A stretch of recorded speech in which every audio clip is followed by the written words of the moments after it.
ನಮಸ್ಕಾರ, ಆರ್ಗ್ಯಾನಿಕ್ ಕಿಚನ್ಗೆ ಸ್ವಾಗತ. ಇವತ್ತು ನಾನು ಮಾಡ್ತಾ ಇರುವಂಥ ರೆಸಿಪಿ ಉತ್ತರ ಕರ್ನಾಟಕ ಶೈಲಿಯ ಫೇಮಸ್ ರೆಸಿಪಿ ಗಿರ್ಮಿಟ್ ಮಾಡ್ತಾಯಿದ್ದೀನಿ. ಬನ್ನಿ ಹೇಗೆ ಮಾಡ್ಕೊಳ್ಳೋದು ಅಂಥೇಳಿ ನೋಡೋಣ. ಮೊದಲಿಗೆ ಕಡಾಯಿನ ಬಿಸಿ ಮಾಡಿಕೊಂಡು ಅದಕ್ಕೆ ಎಣ್ಣೆನ ಸ್ವಲ್ಪ ಹೆಚ್ಚಾಗಿಯೇ ಹಾಕ್ಕೊಳ್ಳೋಣ. ನಂತರ ಒಗ್ಗರಣೆಗೆ 1 ಸ್ಪೂನ್ ಆಗುವಷ್ಟು ಸಾಸಿವೆ, 1 ಸ್ಪೂನ್ ಆಗುವಷ್ಟು ಜೀರಿಗೆ, ಹಾಗೆ ಇಲ್ಲಿ ಹೀಂಗೆ ಹಾಕ್ಕೊಳ್ಳೋಣ. ಸ್ವಲ್ಪ ಜಾಸ್ತಿನೇ ಹಾಕ್ಕೊಳ್ಳಿ, ಟೇಸ್ಟ್ ಚೆನ್ನಾಗಿರುತ್ತೆ. ಇದಾದಮೇಲೆ ಸ್ವಲ್ಪ ಅರಿಶಿನ, ಒಂದು ಅರ್ಧ ಸ್ಪೂನ್ ಆಗುವಷ್ಟು ಅರಿಶಿನ. ಇದಾದಮೇಲೆ ಈರುಳ್ಳಿನ 4ರಿಂದ 5 ಈರುಳ್ಳಿನ ಸಣ್ಣದಾಗಿ ಕಟ್ ಮಾಡಿ ಹಾಕ್ಕೊಳ್ತಾ ಇದ್ದೀನಿ. ಈರುಳ್ಳಿನೂ ಸಹ ಜಾಸ್ತಿನೇ ಇರಬೇಕು ಇದರಲ್ಲಿ. ಇದು ಚೆನ್ನಾಗಿ ಕಂದು ಬಣ್ಣ ಬರೋವರೆಗೂ ಇದನ್ನು ಹುರ್ಕೊಳ್ಳೋಣ. ಖಾರಕ್ಕೆ ಇಲ್ಲಿ 2 ಸ್ಪೂನ್ ಆಗುವಷ್ಟು ಹಸಿಮೆಣಸಿನ್ಕಾಯಿ ತಗೊಳ್ತಾ ಇದ್ದೀನಿ. ನಿಮಗೆ ಖಾರಕ್ಕೆ ಅನುಗುಣವಾಗಿ ನೀವು ಹಾಕ್ಕೊಳ್ಬೋದು. ಅಂದರೆ 2 ಸ್ಪೂನ್ ಆಗುವಷ್ಟು ಹಾಕ್ಕೊಂಡು ಇದನ್ನು ಚೆನ್ನಾಗಿ ಕಂದು ಬಣ್ಣ ಬರೋವರೆಗೂ ಹುರ್ಕೊಳ್ಳೋಣ. ಇದಾದಮೇಲೆ ರುಚಿಗೆ ತಕ್ಕಷ್ಟು ಉಪ್ಪು ಹಾಕ್ಕೊಂಡು ಫ್ರೈ ಮಾಡ್ಕೊಳ್ಳೋಣ. ಇದು ಚೆನ್ನಾಗಿ ಫ್ರೈ ಆಗಲಿ. ಇದಾದಮೇಲೆ ಇದಕ್ಕೆ ನಾನು ಹುಣಸೆ ಹಣ್ಣು ನೆನೆಸಿಟ್ಟಿದ್ದೆ, 1 ಬೌಲ್ ಆಗುವಷ್ಟು ಹುಣಸೆ ಹುಳಿನ ಹಾಕ್ಕೊಳ್ತಾ ಇದ್ದೀನಿ.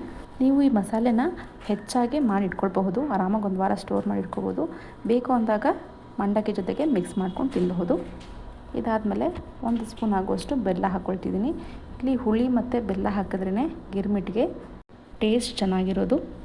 ಇದೆಲ್ಲ ಹಾಕಿ ಚೆನ್ನಾಗಿ ಹುರ್ಕೊಳ್ಳೋಣ. ಇದಾದಮೇಲೆ ಹುರ್ಗಡ್ಲೆ ಪುಡಿನ ನುಣ್ಣಗೆ ಬೇಡ, ಸ್ವಲ್ಪ ತರ್ತರಿಯಾಗಿ ರುಬ್ಕೊಂಡು ಬರೋಣ.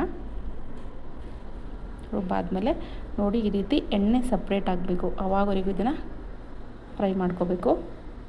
ಈ ರೀತಿ ಆದಮೇಲೆ ಕೊನೆಯಲ್ಲಿ ಒಂದು ಸ್ವಲ್ಪ ಕೊತ್ತಂಬರಿ ಹಾಕ್ಕೊಳ್ಳೋಣ. ಹಾಗೆ ಹುರ್ಗಡ್ಲೆನ ಇಲ್ಲಿ ತರ್ತರಿಯಾಗಿ ರುಬ್ಕೊಂಡಿದ್ದೀನಲ್ವ, ಅದನ್ನು 2 ಸ್ಪೂನ್ ಇಲ್ಲಿ ಹಾಕ್ಕೊಳ್ತಾ ಇದ್ದೀನಿ. ಇಲ್ಲೂ ಹಾಕ್ಕೋಬೇಕು ಮತ್ತು ಮಿಕ್ಸ್ ಮಾಡೋ ಟೈಮ್ನಲ್ಲೂ ಹಾಕ್ಕೋಬೇಕು. ಸ್ವಲ್ಪ ಕೊತ್ತಂಬರಿ ಸಹ ಹಾಕ್ಕೊಂಡು ಇದನ್ನು ಫ್ಲೇಮ್ನ ಆಫ್ ಮಾಡ್ಕೊಳ್ಳೋಣ. ಸಾಕು, ಇದು ಇವಾಗ ಆಗಿದೆ. ಈ ಮಸಾಲೆನ ತಣ್ಣಗಾಗ್ಲಿಕ್ಕೆ ಬಿಡಬೇಕು. ಇದಾದಮೇಲೆ ನಾವು ಮಿಕ್ಸ್ ಮಾಡ್ಕೋಬೇಕು ಮಸಾಲೆನ.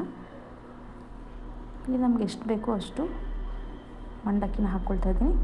ಇದಾದಮೇಲೆ ತಣ್ಣಗಾಗಿರುವಂತಹ ಮಸಾಲೆನ ಸಹ ಹಾಕ್ಕೊಳ್ತಾ ಇದ್ದೀನಿ.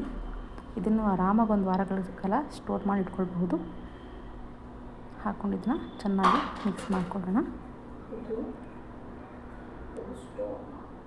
ನೀಟಾಗಿ ಎಲ್ಲನೂ ಸಹ ಮಿಕ್ಸ್ ಆಗಬೇಕು. ಇದನ್ನು ನೀವು ಆರಾಮಾಗಿ ಒಂದು ಬ್ರೇಕ್ಫಾಸ್ಟ್ ರೀತಿಯಲ್ಲೂ ತಿನ್ಬಹುದು ಅಥವಾ ಸಂಜೆಯಲ್ಲಿ ಸ್ನ್ಯಾಕ್ಸ್ ರೀತಿಯಲ್ಲೂ ತಿನ್ನಬಹುದು. ಟೀ ಜೊತೆಗೂ ಚೆನ್ನಾಗಿರುತ್ತೆ. ಈ ರೀತಿ ನೀಟಾಗಿ ಮಿಕ್ಸ್ ಮಾಡಿಕೊಂಡು ಇದಕ್ಕೆ ಇವಾಗ ಸಣ್ಣದಾಗಿ ಕಟ್ ಮಾಡ್ಕೊಂಡಿರುವಂಥ ಈರುಳ್ಳಿನ ಹಾಕ್ಕೊಳ್ಳೋಣ. 1-2 ಈರುಳ್ಳಿನ ಹಾಕ್ಕೊಳ್ಳಿ. ಇದಾದಮೇಲೆ 1 ಟೊಮೆಟೊ ಹಾಕ್ಕೊಳ್ತಾ ಇದ್ದೀನಿ, ಸಣ್ಣದಾಗಿ ಕಟ್ ಮಾಡ್ಕೊಂಡಿರುವಂಥದ್ದು. ಇದಾದಮೇಲೆ ಸ್ವಲ್ಪ ಕೊತ್ತಂಬರಿ ಹಾಕ್ಕೊಂಡು ನಾವು ಹುರ್ಗಡ್ಲೆ ಪುಡಿನ ರುಬ್ಬಿದ್ವಿ ಅಲ್ವಾ, ಅದನ್ನು ಸಹ ಇಲ್ಲಿ 3ರಿಂದ 4 ಸ್ಪೂನ್ ಆಗುವಷ್ಟು ಹಾಕ್ಕೋಬೇಕು. ನಮಗೆ ಈ ಹುರ್ಗಡ್ಲೆ ಪುಡಿನೇ ಗಿರ್ಮಿಟ್ನಲ್ಲಿ ಟೇಸ್ಟ್ ಕೊಡೋದು. ಇದನ್ನು ಜಾಸ್ತಿನೇ ಹಾಕ್ಕೊಂಡು ನೀಟಾಗಿ ಮಿಕ್ಸ್ ಮಾಡ್ಕೊಳ್ಳಿ. ಮಿಕ್ಸ್ ಮಾಡಾದಮೇಲೆ ಕೊನೆಯಲ್ಲಿ ಸ್ವಲ್ಪ ಸೇವ್ ಹಾಕ್ಕೊಳ್ಳಿ. ಅದು ಆಪ್ಷನಲ್ಲು, ಇದ್ದರೆ ಹಾಕ್ಕೊಳ್ಳಿ, ಇಲ್ಲ ಅಂದರೆ ಪರವಾಗಿಲ್ಲ. ಹೀಗೆ ಮಿಕ್ಸ್ ಮಾಡಿಕೊಂಡ್ರೆ ಉತ್ತರ ಕರ್ನಾಟಕ ಶೈಲಿಯ ಗಿರ್ಮಿಟ್ ರೆಡಿ ಆಗುತ್ತೆ. ದಕ್ಷಿಣ ಕರ್ನಾಟಕದಲ್ಲಿ ಹೇಗೆ ಚುರ್ಮುರಿ, ಬೇಲ್ಪುರಿ ಅನ್ನೋದು ಫೇಮಸ್ಸು, ಹಾಗೆಯೇ ಉತ್ತರ ಕರ್ನಾಟಕದಲ್ಲಿ ಈ ಗಿರ್ಮಿಟ್ ಅನ್ನೋದು ಕೂಡ ಅಷ್ಟೇ ಫೇಮಸ್ ಆಗಿರುವಂತಹ ರೆಸಿಪಿ. ಇದು ಉತ್ತರ ಕರ್ನಾಟಕದ ಸ್ಟ್ರೀಟ್ ಫುಡ್ಗಳಲ್ಲಿ ಒಂದು ಅಂತಲೇ ಹೇಳ್ಬೋದು. ತುಂಬಾ ಈಸಿಯಾಗಿರುವಂತಹ ರೆಸಿಪಿ. ಆರಾಮಾಗೆ ಸ್ನ್ಯಾಕ್ಸ್ ರೀತಿಯಲ್ಲಿ ಟೀ ಜೊತೆಗೆ ತಿನ್ನಬಹುದು. ನೀವು ಕೂಡ ಮನೆಯಲ್ಲಿ ಟ್ರೈ ಮಾಡಿ ಹೇಗಾಯಿತು ಅಂಥೇಳಿ ಕಾಮೆಂಟ್ ಮಾಡಿ. ನನ್ನ ಈ ಚಾನಲ್ನ ನಿಮ್ಮ ಫ್ರೆಂಡ್ಸ್ ಆ್ಯಂಡ್ ಫ್ಯಾಮಿಲೀಸ್ಗೆ ಶೇರ್ ಮಾಡಿ. ಲೈಕ್ ಹಾಗೂ ಕಾಮೆಂಟ್ ಮಾಡೋದನ್ನು ಮರಿಬೇಡಿ. ಹಾಗೆ ಈ ರೆಸಿಪಿ ಟ್ರೈ ಮಾಡೋದನ್ನು ಮರಿಬೇಡಿ. Thank you.